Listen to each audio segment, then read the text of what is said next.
Dumont Énergie, c'est une entreprise, donc une PME, 35 personnes, située près de Lille. Donc cette entreprise existe depuis 1949. C'est une entreprise familiale créée par mon grand-père, reprise par mon père. Je suis la troisième génération. C'est une entreprise de bâtiment, seconde œuvre du bâtiment. Nous sommes spécialisés dans les activités de chauffage, plomberie, ventilation, électricité. Et après, tous les dérivés sur les énergies renouvelables, mais ça concerne toujours du chauffage, de la ventilation, etc. Je me suis aperçu avec le recul que finalement, les ressources immatérielles s'alimentaient les unes les autres et finalement découlaient les unes des autres. Et en fait, mon point de départ dans l'entreprise, donc j'expliquais en 2005, j'ai souhaité vraiment donner une coloration à la stratégie d'entreprise qui m'était propre. Et notamment, j'ai souhaité organiser l'entreprise en mode participatif. Donc, en mettant finalement l'implication, la possibilité d'initiative, la créativité et le droit à l'erreur comme des principes forts dans l'entreprise. Un certain nombre d'actions ont été menées pour pouvoir favoriser ça, parce que ce n'est pas parce qu'on le décrète que ça marche.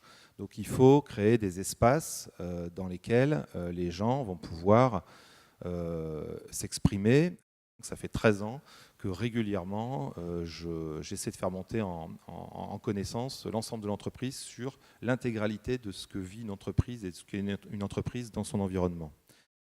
Et tout ça, ça a permis aussi que finalement, l'ensemble des collaborateurs soient dans une grande capacité d'écoute et de compréhension des contraintes des autres. Hein, parce que chacun n'est pas enfermé dans sa propre sphère, mais au contraire s'ouvre sur les autres et comprend beaucoup mieux grâce à tout ça. Donc vous voyez, il y a une sorte de progression comme ça. Et tout ça, ça facilite énormément la coopération. Et au travers de tout ça, on a mis en place une organisation réflexive. L'idée, c'était effectivement de partager l'expérience aussi et de dire, voilà, on fait des retours d'expérience qui nous permettent de continuer à faire évoluer la structure, à faire évoluer les compétences, et notamment des retours d'expérience, par exemple, de chantier. Hein, et là, c'est des retours d'expérience qui se font entre pairs. Il n'y a pas de supérieur hiérarchique. L'idée, c'est effectivement qu'on puisse échanger tout à fait librement et d'essayer d'en tirer des enseignements.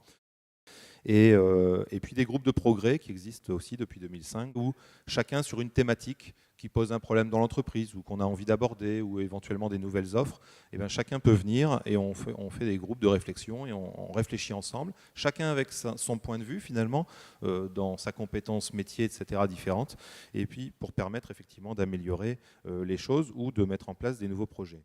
Tout ça a permis de développer une grande agilité finalement dans l'entreprise et la capacité finalement à innover régulièrement au niveau de l'organisation.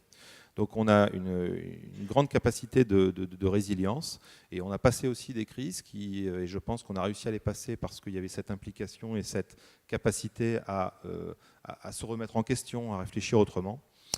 Et donc cette agilité aujourd'hui, elle est relativement forte, et même dans le quotidien, dans l'exploitation, on développe une très très grande réactivité qui est d'ailleurs visible et saluée par les clients.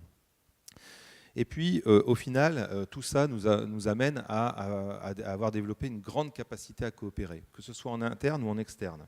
Et avec la volonté de toujours développer un maximum d'intelligence collective. Donc on a créé tout un terreau en interne, et finalement, ce terreau, et j'en viens justement à l'évolution de mes offres, hein, parce que voilà, je vous ai fait tout le chemin, mais quelque part, on arrive à la création finalement de coopération en externe. Et aujourd'hui, on a des offres qui sont portées en coopération avec d'autres entreprises.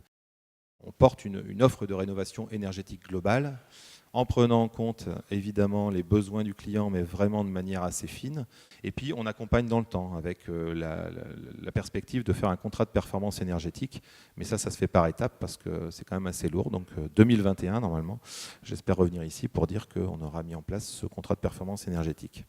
Et encore un autre groupement qui s'est créé où finalement avec d'autres entreprises d'ailleurs, parce que c'est d'autres métiers, c'est dans le logement collectif, où finalement on a créé une société pour devenir tiers financeur et on finance la production de chaleur et d'eau chaude sanitaire, donc c'est la chaufferie en gros. Donc on est propriétaire de la chaufferie pendant 15 ans.